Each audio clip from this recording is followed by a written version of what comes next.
My name is Dr. DérNecia Phillips, and I'm representing Identity Preparatory Academy as the founder and chief executive.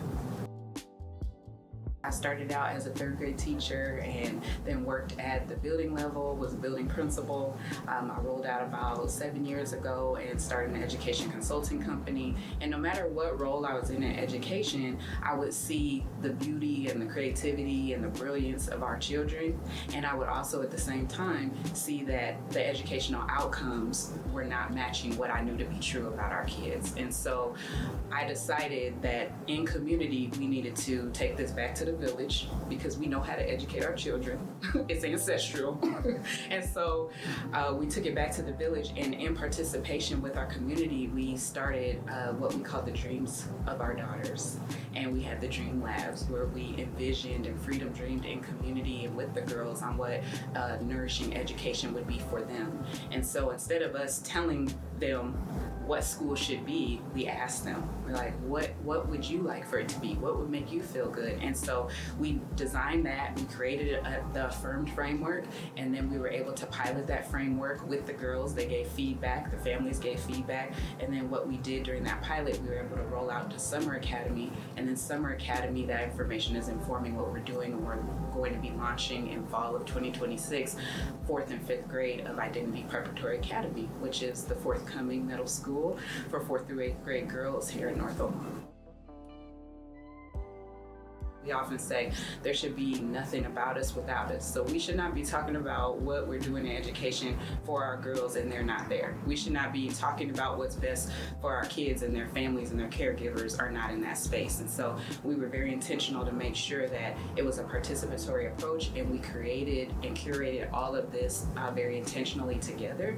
And so when we had the Dream Labs and the girls told us their dreams for their education and their families shared their dreams for their education, and we actually built that out. When we did our pilot and even in Summer Academy, I'll never forget, there's a moment that I love to share now where there was a young lady and she just started looking around, and then she rose her hand and I called on her and she said, wait a minute, this is what I told you at that dream thing. And I was like, yes, baby, that's what we're doing. And the way her whole countenance changed and the way her head was up and the pride that you could tell that she took in that when they realized we're not just asking them, but we're also implementing, and they're creating the school that they deserve. It's just been really beautiful. And so there are lots of moments like that. Other opportunities we've been able to have because of the support of the BLAC Fund and I Be Black Girl is that our girls have been invited to different galas in town and been able to dress up and go to places where they're seeing senators and the mayor and seeing themselves in those spaces. And when they are able to see themselves in those spaces and then their parents being invited in those spaces,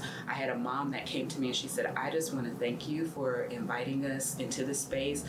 We had such a beautiful experience preparing her to be here. And she said, but I just want to say she's never had an experience like this, but I've never had an experience like this. And so I just want to thank you all for helping us see what excellence can be in our community. And that's one of the biggest things is we have community cultural wealth. And so we want our kids to be grounded in that. So when they walk out of their neighborhood, if anybody says anything different, they know how to tell them what they know about themselves. And that's why it's called Identity Preparatory Academy.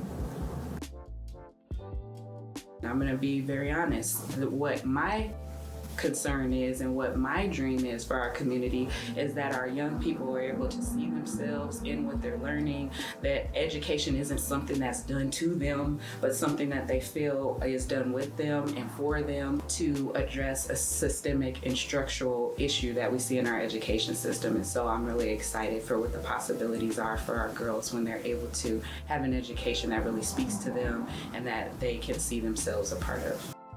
Can I just tell you, in 6 months, we have been able to do so much. Before we got this BLAC Fund funding, I'm gonna be honest, I had gotten one teeny tiny grant. We now have a space for an administrative office where we're somewhere where we can collaborate with other nonprofits. We were able to get an intern through that partnership. We were able to hire an assistant that has been able to then amplify our impact online and through our communications and operations and strategy. The capacity building that we've had through the BLAC Fund has been amazing. And then the programming we've been able to do, we wouldn't have been able to do it all if we did not have funding to do it. And so with this being our first major gift, it really has catapulted us into being more than a pilot, being able to then move on into creating our framework and implementing it in community with our girls and with our families. When I first learned that I received the grant, I was actually in my first fundraising training, and I took a moment during a break and checked my email, and I found out that we actually were funded for the grant. And I was supposed to, during lunchtime, meet with our board for our board meeting, and I was able to tell them that same day that we were funded, and there were actually 2 IB Black girl representatives in that training with me, and so we just all celebrated. And so I was all excited, they were all excited, but there was a moment where I just got quiet, and they were like, "Are you okay?" And I said, it's not lost on me that the first people who are investing in what we're doing for our community are other Black women. And it made a lot of difference for me that this process was community grant making, because it let me know that what we're building in community is something that our community supports and wants. So the way the grant was even initiated and implemented has been so special. The advice that I have for organizations that are thinking about applying for the BLAC Fund is apply. And if you have questions, ask someone, because that's what I did, and I ended up getting the full amount of funding that was allowable. And so I would say dream big and then get those dreams funded, because we got to fund that vision.